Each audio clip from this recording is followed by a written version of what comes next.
Why the system fears black Christians. There is one chapter in your Bible the system has prayed you would never read out loud. Not banned, not burned, just buried under sermons that skip it every Sunday.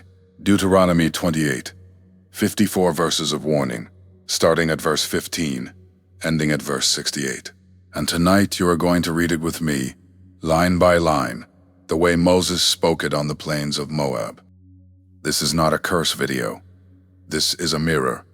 By the time we reach verse 68, the ships, the bondage, the no buyer, you will not need anyone to tell you who the covenant was speaking to. So let me ask you something, plainly, before we get into the text. Have you ever sat through a sermon series that walked the whole Bible cover to cover, and yet somehow Deuteronomy 28, 15 to 68 never got opened? I have. For decades. Many of us in the black church tradition have. And I am not bringing you here to condemn anybody. Not the pastors, not the translators, not the people in the pews. I am bringing you here so the chapter can speak for itself. The promise I am making tonight is recognition, not condemnation. You will hear what Moses said. You will see what it describes, and you will decide what to do with that. Now let me tease where this is going, because some of you are already feeling the weight of it. Deuteronomy 28 is not a curse aimed at a generic enemy. Many of us read it as a covenant mirror, a document spoken to a specific people, naming what would happen if the covenant was broken. And the last verse, verse 68, names something so specific that the first time I read it carefully, I had to set the Bible down. It speaks of ships. It speaks of being sold. It speaks of a place you were warned you would never see again. I am not going to spoil it now. I want you to arrive there the way Moses spoke it, slow, in order, with every clause earning its weight. But I will say this, the ships are not metaphor. The buyer language is not abstract. By the time we land on verse 68, the covenant identity of the people Moses was addressing becomes a question you can no longer dodge. Here is what I am asking. This is the calmest invitation I know how to make. Pull up Deuteronomy 28 yourself before you decide anything. King James, NIV, your study Bible. I have sat with this chapter for years, and the only fair way to study it is to let the text speak first. I am not handing you a conclusion. I am handing you a chapter. Then we read it together, honest, line by line, and you decide. Before we open verse 15, I want you to see where Moses was standing when he said these words. Picture it. The plains of Moab, east side of the Jordan, the land of Canaan visible across the river. But Moses himself is not crossing. The 40 years in the wilderness are almost over. The generation that came out of Egypt is mostly buried in the sand behind him. And the children of that generation, the ones who grew up on manna, the ones who only know the wilderness as home, are standing in front of him, tribe by tribe, listening. Many of us were taught Deuteronomy was a single sermon. The Hebrew title gives a different clue.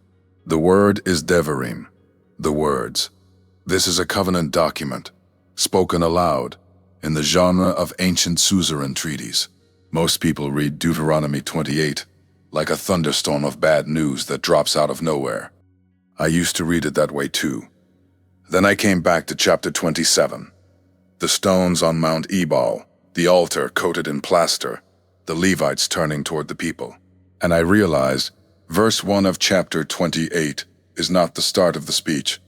It is the climax of a covenant ceremony that began chapters earlier. Moses is the mediator. The tribes are the witnesses.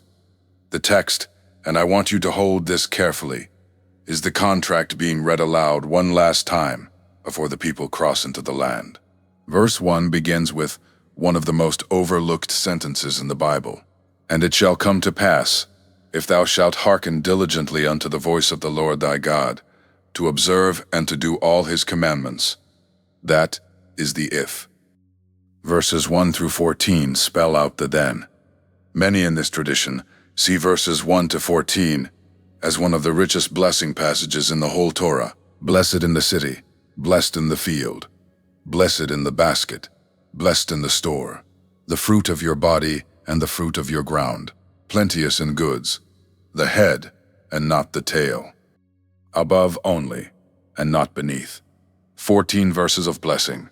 That is the path Moses lays out first. Then comes verse 15, and the air shifts, but it shall come to pass, if thou wilt not hearken unto the voice of the Lord thy God.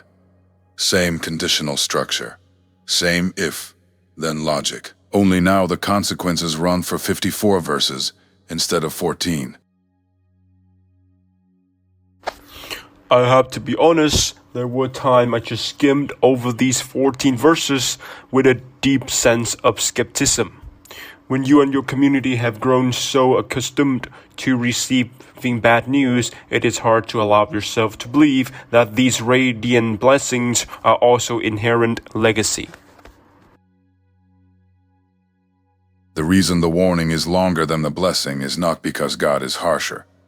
One careful reading is that Moses, knowing his people, knew what they were prone to lose. He spent 4 times the verses on the warnings, because he loved them 4 times over. The warning catalog of verses 15 through 44 is where most modern Bibles get skimmed. I want to slow down here. Verse 16, cursed in the city, cursed in the field. Verse 17, cursed your basket and your store. Notice the mirror? Every blessing in verses 3 and 4 gets reversed, clause for clause. Verse 18, the fruit of your body, the fruit of your land, the increase of your kine, the flocks of your sheep. The agricultural language is not decoration, it is survival. In a pre-industrial covenant economy, your body, your soil, and your livestock are your entire net worth. Then it gets more personal. Verse 20 names confusion and rebuke. Verse 21 names pestilence. Verses 22 through 24 turn the very sky against you. Heaven becomes brass over your head, the earth iron under your feet, and the rain becomes powder and dust. The agricultural failure imagery is total. Sky, soil, seed, livestock, body. And then Moses pivots to the household. Verse 32, lands like a knife. Thy sons and thy daughters shall be given unto another people, and thine eyes shall look, and fail with longing for them all the day long. I have sat with that verse a long time. Many of us read it slowly, then read it again, because the household scattering language does not feel ancient. It feels recent. Verse 36 keeps building. The Lord shall bring thee, and thy king which thou shalt set over thee, unto a nation which thou nor thy fathers have known. A nation unknown, carried there, not migrating freely, not exploring, carried.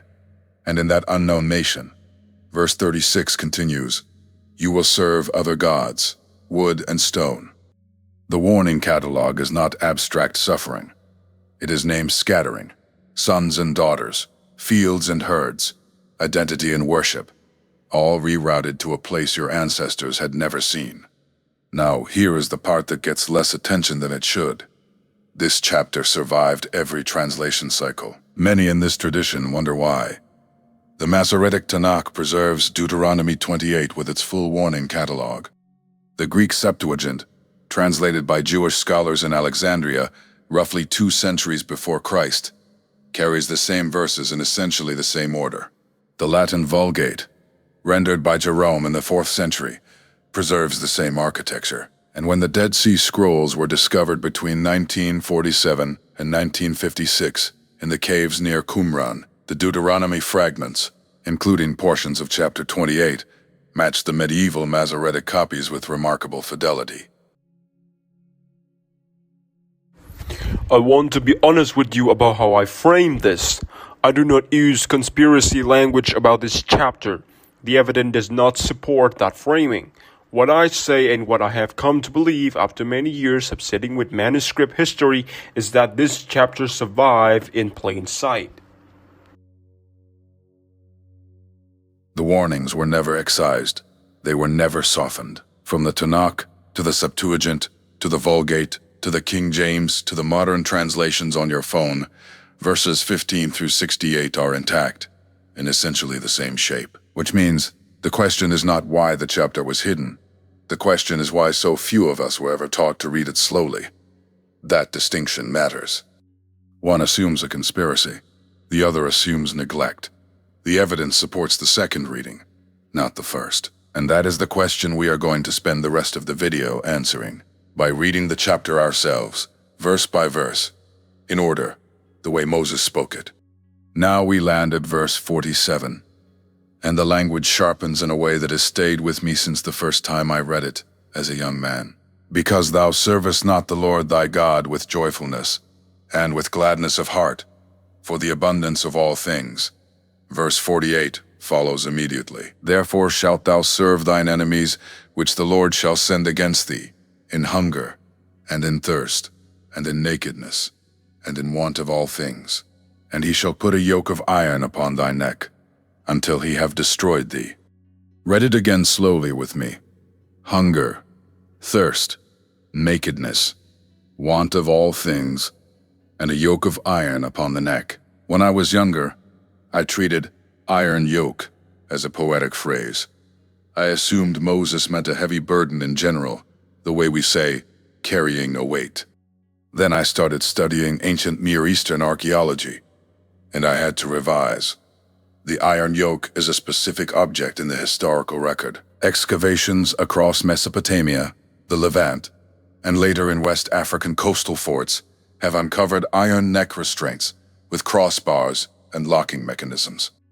The British Museum, the Tropen Museum in Amsterdam, the Museum of London Docklands, all hold examples: iron collars, leg shackles, wrist irons, many dated by metallurgy to the late medieval and early modern period. I am not pulling these objects into the verse to prove anything. I am simply saying, the language of an iron yoke is not abstract, it is hardware. And notice the four-word phrase Moses uses: nakedness of want. Many of us read past it without slowing down. The Hebrew root chaser, translated want, implies destitution that strips you of everything, not poverty as inconvenience. Poverty as exposure, to be naked and in want, is to have lost not only your covering, but your right to demand it back. One careful reading of verse 48 is that Moses was naming the deepest economic condition a covenant people can fall into: service under your enemies, in hunger and thirst and exposure, with iron pressing against your throat. I have sat with that line in moments where I needed to remember how serious the covenant warnings were, and how seriously Moses meant them when he stood on Moab. Then comes verse 49, and now I want you to listen for the imagery, because Moses changes camera angles. The Lord shall bring a nation against thee from far, from the end of the earth, as swift as the eagle flieth, a nation whose tongue thou shalt not understand. 3 details. From far, swift as the eagle, a tongue you do not understand. Moses is no longer describing local raiding parties. He is describing a long-range power. The eagle motif is one of the oldest imperial standards in human history. Many in this tradition see Moses pointing at empires built on conquest from a distance. The Assyrians carved winged figures into their reliefs. The Roman legions marched under the aquila, the literal Latin word for eagle, carried at the front of every legion as a sacred object. Centuries later, modern empires from Napoleon's France to the Habsburg monarchy to the United States have placed the eagle on their flags, seals, and standards. I am not naming any specific nation as the fulfillment. I am pointing at the pattern. The eagle, in Moses' mouth, is shorthand for a power that flies far and lands fast. A tongue thou shalt not understand. This is the third detail and the one that often gets the least attention. In the ancient world, language barrier was not just an inconvenience. It was a sign that you had been transported beyond your covenant territory. The first time I connected these ego imagery with the emperors of the empire that invaded and captured human being, I genuinely got chills. It was no longer just a dry history lesson. It was a suffocating realization that this text was sketching the exact silhouette of the power that tore our ancestors apart. If you cannot understand the orders being shouted at you, you cannot negotiate. You cannot petition. You cannot even know if the man across the table is offering you bread or threatening your life. Verse 49 names a condition where you serve a power whose speech is foreign to your ear, whose origin is far from your land, and whose military style is swift, in a way your fathers had not seen. Many in this tradition read that combination and feel it. We will keep reading. The next clauses go deeper. Verses 50 through 52 keep tightening the noose. A nation of fierce countenance, which shall not regard the person of the old, nor show favor to the young. And he shall eat the fruit of thy cattle, and the fruit of thy land, until thou be destroyed, which also shall not leave thee either corn, wine, or oil, or the increase of thy kine, or flocks of thy sheep, until he have destroyed thee. And he shall besiege thee in all thy gates throughout all thy land, which the Lord thy God hath given thee. Let those clauses land. A nation of fierce countenance, no reverence for elder, no mercy for youth. The fierce nation imagery is intentional. Moses is not describing a neighbor with a grudge. He is describing a power whose military culture has erased the basic mercies that traditional warfare maintained. In the ancient Near East, raiding parties usually spared the elderly because they had no labor value, and spared the young because they were too small to fight. A fierce-faced nation that does neither, that does not regard the person of the old, nor show favor to the young, is a nation operating outside the older protocols of war. And then comes the agricultural and household stripping. Corn, wine, oil, cattle, sheep, everything you stored against famine, gone, taken until the increase of the kine and the flocks is in someone else's hand. Verse 52, lands, the architectural detail. Besiege thee in all thy gates, throughout all thy land. Gates broken down. That is not a city. That is every city. Many of us read the phrase, throughout all thy land, and treat it like rhetoric. It is not rhetoric. In the covenant promise, the land was the inheritance, and the gates of the land were the markers of the inheritance's integrity. When I read these lines, I don't think about psychology research paper. I think about the tired look in my grandmother's eye, about the unexplained anxiety that sometimes creep into our family's dinner.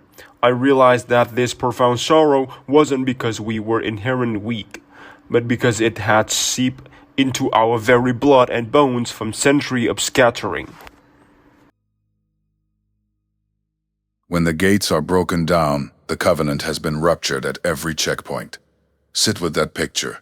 The increase of cattle and flocks taken, the grain stores empty, the gate towers down, and a fierce-faced power walking through the broken walls. That is the picture verses 50 to 52 paint in the same breath. Here is where I want to slow down and frame the historical reading honestly. Many in this tradition see a first layer of fulfillment in the Assyrian conquest of the northern kingdom in 722 BC, and the Babylonian conquest of Judah in 586 BC.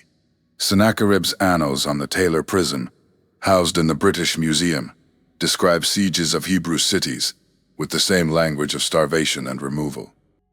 The Babylonian chronicles, on cuneiform tablets at the British Museum and elsewhere, document Nebuchadnezzar's siege of Jerusalem. These are the empires the prophets later named as the first executors of the covenant warnings. The text and the historical record line up at that first layer with remarkable specificity. Then there is a second layer of pattern resonance, and this is where one careful reading asks you to walk slowly. Many in this tradition see the language of verses 49 to 52. Distance, eagle, unknown tongue, fierce countenance, gates broken throughout all the land, herds and harvest taken, echoing later patterns of conquest across continents. I am not going to name any specific modern nation or political figure as a fulfillment. That would be date-setting, and it would dishonor the text. What I will say is that for centuries, Jewish and Christian commentators in many traditions have observed the way verses 49 to 65 seem to describe a recurring pattern of long-range subjugation, not a single one-time event. Rashi, the medieval rabbinic commentator, noted this. So did later black church readers like Henry McNeill Turner in the 19th century, reading the same chapter while their own communities were being scattered. So let me say what I am doing here and what I am not doing. I am letting the text speak. I am pointing at the layers of resonance honestly. I am hedging where the tradition disagrees. I am not naming MAGA. I am not naming Trump. I am not naming any current political movement as Pharaoh or Babylon. The chapter is mirror, not weapon. If you read it slowly, it will show you a pattern. The pattern will recognize you before you recognize it. This is where the care language matters. Some of you have been hurt by versions of this teaching that named individuals, pointed fingers, turned Scripture into a club. That is not what I am doing. Scripture, for those who wrote it and first received it, was a covenant mirror. Many readings of one text are possible. The medieval rabbinic tradition reads these verses one way. The black church tradition reads them another. The dispensational tradition reads them a third. I am not telling you which reading is final. I am telling you what the words say, in order, with archaeology and manuscript evidence intact. The next verses, 53 to 65, is where the grief deepens. We read those next. Verses 53 to 57 are the most difficult passage I have read aloud. Moses says, "And thou shalt eat the fruit of thine own body, the flesh of thy sons and of thy daughters, which the Lord thy God hath given thee, in the siege, and in the straitness wherewith thine enemies shall distress thee." He goes further, "So that the man that is tender among you and very delicate, his eye shall be evil toward his brother." Then to the woman in verse 56, "The tender and delicate woman among you, which would not adventure to set the sole of her foot upon the ground, her eye shall turn evil also." The tenderest among you language is what hits hardest. Moses is not describing the hardened raider. He is describing the gentlest people in the camp. The man so refined he never raised his voice. The woman whose feet have never touched bare earth. And saying the siege will drive even them to unimaginable acts. I have sat with these verses for many years and I still do not read them quickly. They are the heart of the chapter's grief. The archaeology of ancient siege support Moses' warning. Records from Jerusalem under Babylonian siege in 787 BC describe extreme famines inside the wall. Josephus, writing about the Roman siege of Jerusalem in 70 AD, recounts mothers eating their children, the wealthy hiding crusts, while neighbors starved. Lachish, excavated by James Starkey's team, preserves siege ramps and ash layers that confirm the desperation. Moses, standing on Moab, was not exaggerating. He was naming what siege does, with grief in his voice, so the warning would be impossible to soften. Verse 58 pivots from human horror to divine awe. "If thou wilt not observe to do all the words of this law that are written in this book, that thou mayest fear this glorious and fearful name, the Lord thy God." Notice the language. Fear this glorious name, not generic dread, reverence. The fear is the kind a child has for a father they love and do not want to disappoint. Moses is using covenant language, not curse language. The Hebrew word translated curse, kilala, does not mean magical hex. It means the verdict that follows the breaking of a contract. These are legal consequences of a violated covenant, not a vindictive God hurling lightning. Verses 59 to 61 escalate the medical language. "Then the Lord will make thy plagues wonderful, and the plagues of thy seed, even great plagues, and of long continuance, and sore sicknesses, and of long continuance." Long continuance. Generational. Then verse 61 says, "Also every sickness, and every plague which is not written in the book of this law, Them will the Lord bring upon thee, until thou be destroyed. Every sickness not written in the book. Moses leaves the catalog open. He is not pretending he can name every disease in advance. He is saying the seriousness of the covenant is such that even unnamed illnesses fall under its scope. Read the conditional clause again. Verse 58 begins with if. Verse 59 follows with then. The whole chapter rests on that if-then structure. None of these consequences arrive automatically. They are conditional on the covenant being broken. Many read these verses as a stern father naming everything he hopes will never happen. The way a good doctor names every side effect of a medication he hopes his patient will not need. The intensity of the warning is the measure of the love behind it. Verses 62 and 63 push deeper into the future. And ye shall be left few in number, whereas ye were as the stars of heaven for multitude, because thou wouldst not obey the voice of the Lord thy God. And it shall come to pass, that as the Lord rejoiced over you to do you good, and to multiply you, so the Lord will rejoice over you to destroy you, and to bring you to naught, and ye shall be plucked from off the land. Few in number, after multiplied as stars. That phrase echoes the promise to Abraham in Genesis 15, your seed as the stars of the sky. The reversal catches me every time. The same word Moses used for blessing, multiplied like stars, is now used in reverse. Few, plucked, removed. The Hebrew verb in verse 63, nasak, carries the sense of being torn out by the root. Not migrating, not leaving voluntarily. Plucked. I read that word as a young man and I remember the silence in the room. Plucked from the land, the inheritance, the proof of the covenant, severed from the soil that defined them. Feel the weight of this clause, covenant land separation. In the ancient Near Eastern worldview, land was not real estate.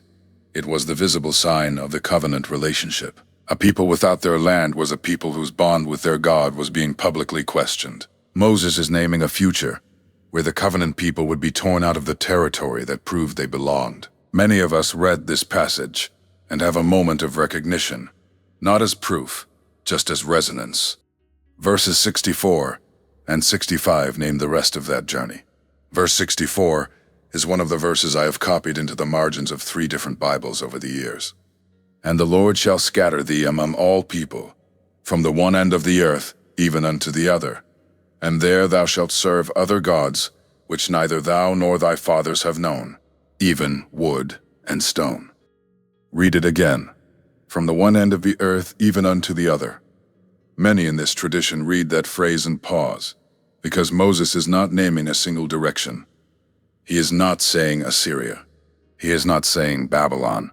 He is naming a scattering so total that the ends of the known earth become the boundaries, end to end. That phrase is geographic vocabulary for everywhere. In the ancient world, the one end of the earth even unto the other was the limit of any known map. Moses is naming a diaspora whose footprint covers the full reach of human geography. One reading I have sat with for years is that Moses is foreseeing a scattering that no single empire, not Assyria, not Babylon, not Rome, could accomplish on its own. The reach is too wide, the endpoints are too far apart. And then the worship clause, there thou shalt serve other gods, which neither thou nor thy fathers have known, even wood and stone. Most teachers in the dominant tradition read this as idolatry in the general ancient sense, bowing to figurines. Many of us read it more carefully. Wood and stone is the material vocabulary of every imperial religion in human history. Carved beams, cut stone, statues, temples, cathedrals. Many in this tradition see Moses naming the displacement of covenant worship into the religious systems of the powers who hold the land where the scattered people end up. I am hedging here on purpose. The text does not name the religion. It names the material, wood and stone, and the condition, gods your fathers had not known. Verse 65 closes the catalog with the most psychological verse in the chapter. And among these nations shalt thou find no ease, neither shall the sole of thy foot have rest. But the Lord shall give thee there a trembling heart, and failing of eyes, and sorrow of mind. Trembling heart, failing eyes, sorrow of mind. Moses moves the warning out of geography and into the body itself. After the land is gone, after the scattering, after the new gods, after the new tongue, the inheritance left to the covenant people is internal, trembling, failing, sorrow. I cannot read verse 65 without thinking about what generational trauma scholarship has called the long body of suffering. Joy DeGruy's research on post-traumatic slave syndrome, published in 2005, names patterns of inherited grief that pass from parent to child across generations of community violence. Resmaa Menakem's work In My Grandmother's Hands in 2017 names the way trauma lives in the nervous system across decades. The verse is not a diagnosis. It is not a clinical manual. But many of us read trembling heart and sorrow of mind and recognize the language of communities who have lived through long scattering. I name that resonance with care. I do not name it as proof. I name it the way the text invites, as a mirror. What does it mean to find no ease in a foreign land, to have no rest for the sole of thy foot? In the ancient blessing language, rest was the goal. The rest of the seventh day, the rest of the promised land, the rest of God's presence. Verse 65 names the inverse of that promise. No rest, restlessness, as a long-term condition. Many in the Black church tradition have read this verse out loud at funerals, at prayer breakfasts, in study groups, not to wound, to name. There is a difference between weaponizing a verse and using a verse to give name to community pain that has not had language. I am trying tonight to do the second, not the first. Sit with this final image before we move into the climax of the chapter. The trembling heart, the failing eyes, the sorrow of mind, a people scattered end to end across the earth, serving worship systems built of wood and stone, finding no ease, no rest, no inheritance under their feet. That is the picture verses 62 through 65 paint together. And the very next verse, verse 68, Moses gives us the final image. The image that, when I first read it slowly, I had to set the Bible down. We are about to read it together. Take a breath. We are walking into the most specific verse in this chapter. Here is verse 68. I am going to read it slowly. Every clause. Take a breath. And the Lord shall bring thee into Egypt again with ships, by the way whereof I spake unto thee. Thou shalt see it no more again. And there ye shall be sold unto your enemies for bondmen and bondwomen, and no man shall buy you. Read it again, slower. And the Lord shall bring thee into Egypt again with ships. Pause. By the way whereof I spake unto thee, thou shalt see it no more again. Pause. And there ye shall be sold unto your enemies for bondmen and bondwomen. Pause. And no man shall buy you. Slow cadence is not a gimmick. I am reading it this way because that is the way verse 68 needs to be read. The clauses are stacked deliberately. Egypt again, with ships. The way you were told you would never see. Sold, as bondmen and bondwomen, to enemies. And then, the final clause, the one that hangs in the air after all the others land. No man shall buy you. Many of us read this verse for the first time and have to read it again immediately. The image is that specific. Most translators have preserved the clauses with remarkable consistency across centuries. The King James of 1611 says, with ships. The Geneva Bible of 1560 says, in ships. The Bishop's Bible, the Wycliffe, the Tyndale fragments, they preserve the ship language. The Hebrew underlying word is oniyot, the plural of oniyot meaning ship, vessel for sea travel. This is not a loose paraphrase. The text says ships, vessels for ocean transport, plural. And that detail, a maritime detail, is what stops careful readers in their tracks. We will get to why. Now I want to slow down on Egypt again. Many in this tradition read those two words as the most striking phrase in the chapter. Egypt was the house of bondage. Egypt was the place Israel had been delivered out of. In Exodus 14, God split the sea so that Pharaoh's chariots could not pull them back. In Deuteronomy 17:16, Moses commanded the future kings, "Ye shall henceforth return no more that way." That is the way Moses is referring to in verse 68. "By the way whereof I spake unto thee, thou shalt see it no more again." Moses had explicitly forbidden a return route to Egypt. The covenant promise was that the deliverance was permanent. Verse 68 reverses that promise. Egypt again, the house of bondage, revisited. The path that was supposed to be closed forever, reopened. And not by foot, by ships. The reversal of the Exodus motif is total. The first Exodus was on foot, through dry land and a parted sea, away from Egypt and toward the land of inheritance. The reversal Moses names here is by ship, across open water, away from the land and toward the bondage. The way you were told you would never see again, and yet, here it is, named in the covenant warning. One careful reading I have sat with is that Moses uses Egypt in this verse, not strictly as a geographic location, but as a covenant symbol, the place name for bondage itself. The Hebrew word Mitzrayim, translated Egypt, comes from a root meaning straits or narrow places. Egypt as direction means back into the straits. Egypt as symbol means back into the narrowness of slavery, in whatever land that condition is found. Many in this tradition read it both ways simultaneously. The verse names the destination as both literal and symbolic, back to the condition of bondage, by way of vessels across water. Now the language of sold unto your enemies for bondmen and bondwomen. The Hebrew words here are precise. Avid is the masculine noun for bond servant, a person bound in service, often through purchase, often without the freedom to leave. Ama is the feminine equivalent. These are not corvée laborers, not seasonal workers, not free contract servants. The text says Eved and Amah, sold, bought, owned. Many in this tradition note that the verse uses sold language, not labor language. The distinction matters. Free wage labor is not what Moses is describing.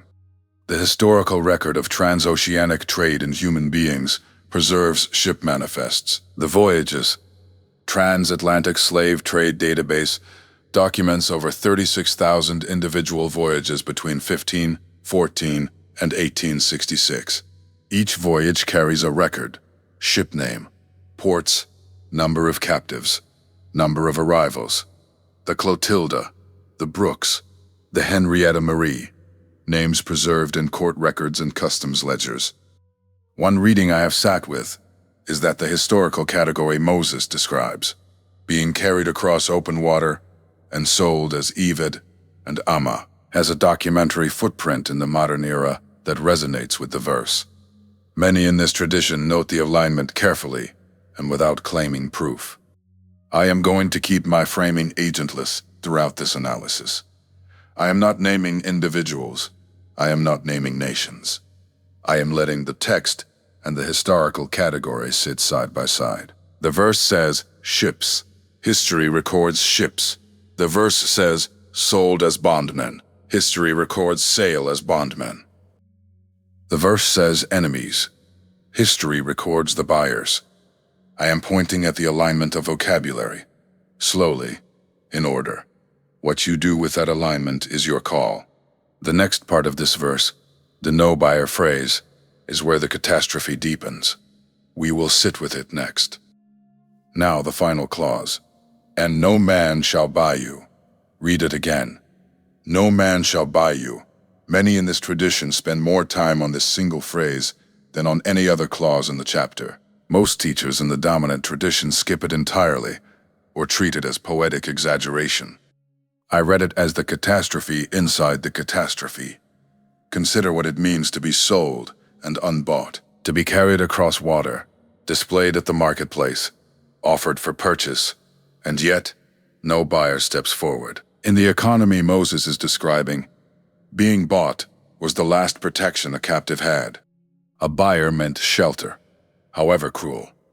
A buyer meant rations, however meager. A buyer meant survival, however bound. The unbought slave was the discarded slave, surplus inventory, a body in a market with no economic value, no demand, and no claim on anyone's roof or food. The verse describes a market collapse from the perspective of the human beings inside it. One careful reading I have sat with is that the no buyer clause describes the deepest covenant break possible: total abandonment, not bondage with masters, bondage with no one, sold but unsold, owned in name but unowned in practice. The verifiable language of the verse, Evid Amma, no purchaser, describes a condition that is more terrifying than slavery, because slavery at least preserves a household. The no-buyer condition is slavery without a household, exile without a community, displacement without an endpoint. The verse is in the King James. It is in the Tanakh. It is in the Septuagint. You can look it up. It says what it says. Now I want to walk you through the manuscript witness, because this is where the textual evidence matters. The Hebrew Tanakh, the Masoretic text preserved by generations of Jewish scribes, carries Deuteronomy 28:68 with the language we just read. The Greek Septuagint, translated in Alexandria in the 3rd century BC by Jewish scholars working from earlier Hebrew manuscripts, preserves the same verse with the same clauses: ships, sold, no buyer. The Latin Vulgate, completed by Jerome around 405 AD, renders the verse with the same architecture: navibus for ships, vendimini for sold, non erit qui emat for no buyer. 3 manuscript witnesses, across 3 languages across roughly 7 centuries of transmission, all preserving the verse with the same shape. The Dead Sea Scrolls, discovered between 1947 and 1956 in the caves near Qumran, include fragments of Deuteronomy that date from roughly the 3rd century BC to the 1st century AD. The Deuteronomy scrolls from Cave 4 preserve portions of the chapter that match the medieval Masoretic copies with remarkable fidelity. The scholars who have studied these scrolls, Emmanuel Tav, Frank Moore Cross, and others, have documented the consistency. I am bringing the cross-reference in not to overwhelm you with names, but to honor the question, how do we know this verse is original? The answer is, the manuscript tradition preserves it consistently from at least the 3rd century BC forward. The wording does not drift. Many in this tradition admit that scholars disagree on application. The medieval Jewish commentators, Rashi, Ibn Ezra, Maimonides, read verse 68 with varying degrees of literalness. Some saw it as descriptive of the Roman conquest in 70 AD, when Josephus records captives being sold in such numbers that the market was glutted. Christian commentators in the patristic period often read it allegorically. One careful reading in the Black Church tradition has been to see verse 68 through the lens of the middle passage. The dispensational tradition sometimes reads it as a still future event. I am not telling you which reading is final. I am telling you what the verse says, what the manuscripts preserve, and what the scholarly conversation has been. The disagreement is real. The text is fixed. Now let me name why this verse, of all the verses in the chapter, is the recognition moment. Many, in this tradition, and I am speaking carefully here in the first person, many of us read verse 68 and feel an unmistakable resonance. The ships, the sale, the unbought, the covenant land left behind. The reversal of the Exodus motif. The combination is too specific to be ambient warning. The vocabulary is too narrow. The image is too sharply drawn. One reading I have sat with for years is that verse 68 was written in the language of an event Moses could not have observed, but the covenant God could foresee. I do not say this as proof. I say it as the reading that has stayed with me after decades of study, and I want to invite you sincerely to study this with your own pastor. Bring your own Bible to the conversation. Bring your own questions. If your pastor reads it differently, listen to him. If your study group lands on a different interpretation, sit with that. I am not handing you a final answer. I am handing you a verse and a manuscript tradition and a community of readers who have sat with both. for centuries. Here is where this segment lands, and where the next segment will pick up. The chapter has been read. The verses 47 to 68 have been walked through, slowly, in order. The vocabulary of the covenant warnings has been laid out, and the question this video promised at the beginning. By the time we reach verse 68, who is the covenant speaking to? Has become a question you can no longer avoid, but a question you can answer with care. We are going to spend the next segment talking about what to do with the answer. Mirror, not weapon. Recognition, not condemnation. Stay with me. If you have stayed with me this far, I want to do something important. I want to name the difference between recognition and rebellion. Many of us read Deuteronomy 28 and feel a wave of vindication. Finally, somebody is saying what we always felt. I have felt that. But the chapter does not exist to vindicate. It exists to call. The mirror frame matters. A mirror does not crown you. A mirror shows you. And what the chapter shows, when read slowly, is not a victim story. It is a covenant accountability story. That distinction is the entire reason I made this video.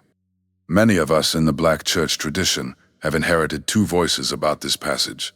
One voice says, "We suffered. This passage proves it. The suffering is the inheritance." The other voice says, "We are carriers of a covenant, and what we have lived through is the consequence of a contract our ancestors signed." The second voice is harder. It is the voice that requires accountability over victimhood. It is the voice that holds the suffering and the agency in the same breath. I have come to believe, after years of going back and forth on this, that the second voice is the one the chapter itself is asking for. We are carriers. That word matters. Not victims of an arbitrary God. Not casualties of random history. Carriers of a covenant that named what would happen if it was broken, and named what would happen if it was kept. The identity that emerges after walking through verses 15 to 68 is not a costume. It is not a hashtag. It is an earned identity that comes from the pattern of the text being honest with you, and you being honest with the text. If you grew up in the Black church, this story speaks to your ancestors. If you did not grow up in the Black church, the story is still on the page for you to read. The earned identity moment comes after the pattern, not before it. Now I want to do something most teachers skip. I want to remind you that the chapter is not just warning. Deuteronomy 28 is a covenant document with two sides. Verses 1 to 14 are still in the same chapter. They have not been deleted. They have not been overridden. The blessing path remains open. Many of us forget that. We focus on the warnings because the warnings are longer and more dramatic. But the structure of the covenant document is balanced. If you keep, then blessing. If you break, then warning. Both paths are written on the same page of the same chapter, by the same Moses on the same plains of Moab. Read verses 1 through 14. Again, blessed in the city, blessed in the field, the fruit of your body, the fruit of your ground, the fruit of your cattle, plenteous in goods. Lend to many, borrow from none. The head and not the tail. Many in this tradition read those first 14 verses as the inheritance still available, the path, the covenant always preserved, the door that has not been closed. The promise and the warning are one document. They are not intention. They are the two sides of the same covenant. So when I tell you that this chapter still holds, I mean that the chapter still holds both sides.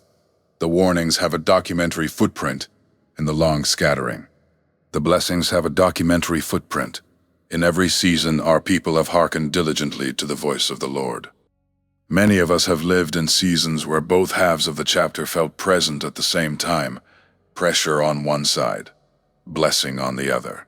That is what covenant living looks like when you take the document seriously. Now I want to pause the teaching for a moment and do the mid-CTA, because I owe you the rhythm of the video. If this reading has been honest for you so far, I want to hear it. Drop the key word, witness, in the comments. That single word, witness, in capital letters or lowercase. however you want to type it. Type witness, and then tell me the city you are watching from. Just the city: Atlanta, London, Lagos, Houston, wherever you are.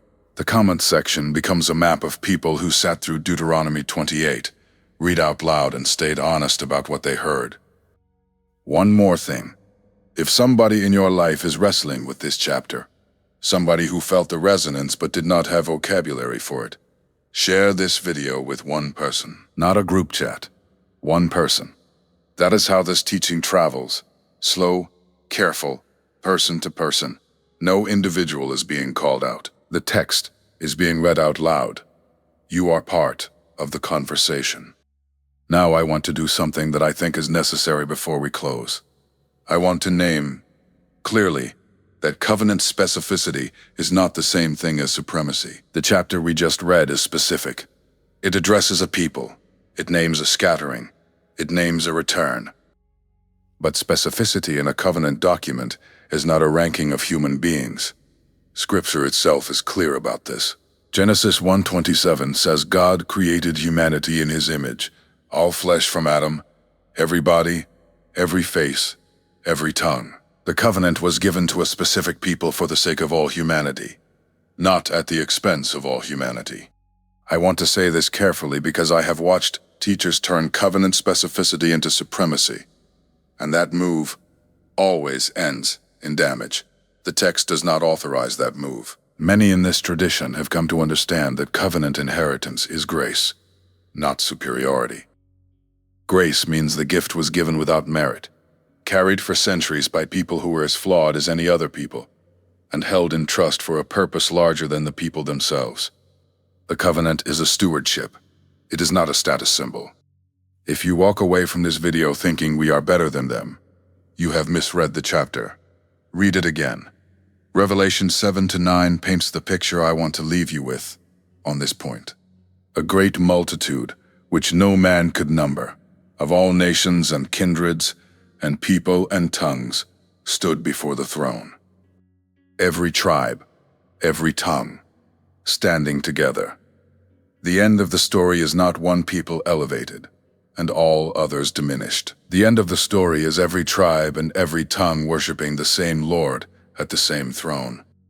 The humanity anchor, the truth that we are all from one man, Adam, and we are all heading toward one throne, is the humility marker that keeps covenant specificity from sliding into covenant arrogance. I am admitting honestly that I have had to wrestle with this in my own heart over the years.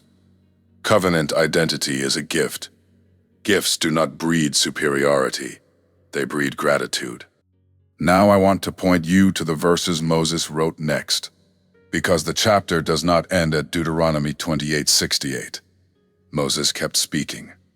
Chapter 29 is the covenant ratification. Chapter 30 is the restoration promise. And Deuteronomy 30:1-3 is one of the most quietly powerful passages in the whole Torah. Read it with me.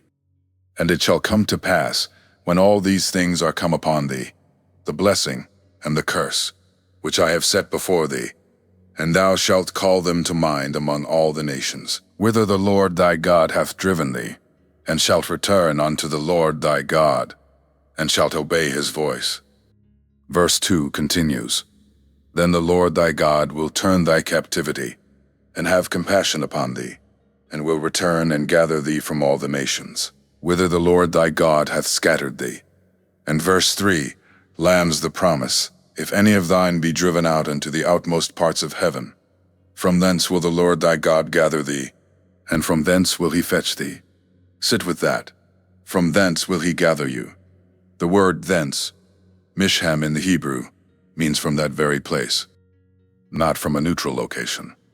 From the very location of the scattering, God promises to gather. From whence the Lord has scattered, from there the Lord will gather. That is the restoration verse that Moses wrote in the same Torah, in the same sermon series, on the same plains of Moab. The chapter we just read is not the last word. Deuteronomy 30 is the next word, and the next word is restoration. From the outmost parts of heaven, from any place under the sun, God will gather. From the very place of scattering he will fetch. Many of us read Deuteronomy 28 and feel the weight, and then read Deuteronomy 30 and feel the door reopen. The covenant document carries both, the warning and the restoration, and they are written on the same scroll, by the same Moses, for the same people. We are about to close this teaching. The bridge to the closing segment is the verse you just heard. Stay with me. Before we close, I want to be honest about what this video is and what it is not. This is one careful reading of Deuteronomy 28, 15 to 68, taken slowly, taken in the context of the whole chapter, and taken alongside the manuscript witness that has carried this text for over 2,000 years. It is not the only reading. Scholars have weighed these texts for centuries: Jewish, Christian, Black church, dispensational, allegorical, futurist, and they continue to weigh them. The disagreement is real, and I respect it. Every primary source I have referenced tonight, the Tanakh, the Septuagint, the Vulgate, the Dead Sea Scroll fragments, the works of Josephus, the rabbinic commentators, the modern manuscript scholars, is verifiable in the citations above. I am asking you to study these primary sources for yourself. Open the Bible. Look at the manuscripts. Read the commentaries.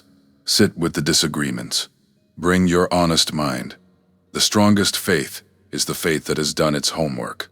I have done mine. Yours is yours to do. And now I want to leave you with the restoration. Deuteronomy 32:1-3. The same Moses, the same plains of Moab, the same sermon.